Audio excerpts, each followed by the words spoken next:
Hello, Askers.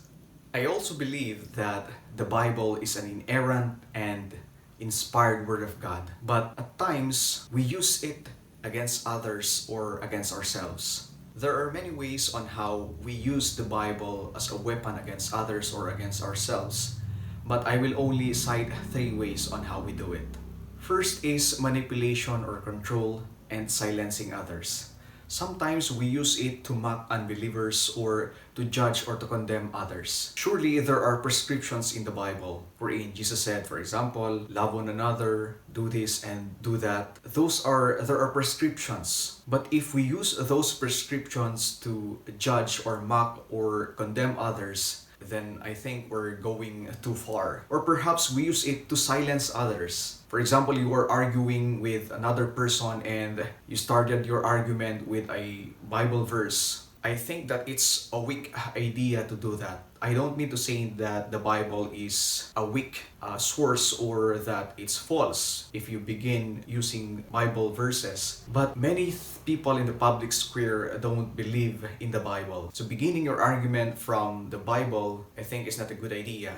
Perhaps we can do that if we are arguing or debating or having a dialogue with another person on the same plane with us. If that is the case, it seems that you are arguing in the same language. Perhaps you are arguing with another Christian about the issue on salvation, then I think quoting the Bible or beginning with Bible verses in your arguments is a good idea if you are on the same plane. But if not, I think perhaps you could start with logical ideas or logical reasoning or logical arguments. Second is to prove that we are morally superior than others. You know, this idea that I am holier than thee or holier than you.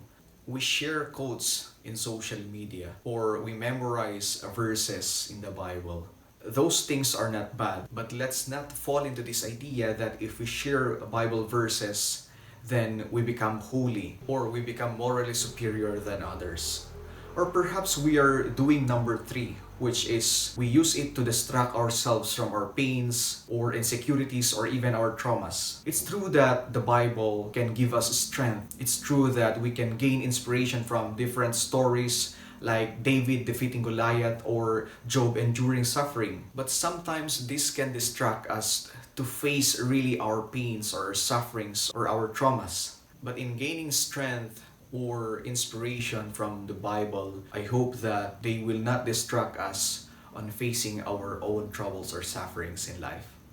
I don't mean to say that the Bible is always bad to use as a weapon. Even Jesus used it against Satan when he was tempted in the desert. But I hope that we will not fall into this idea of manipulating others or condemning others or distracting ourselves or thinking that we are morally superior in using the Bible. Instead, we should use it to live morally upright in the face or in the sight of God, and of course, to evangelize the world with love.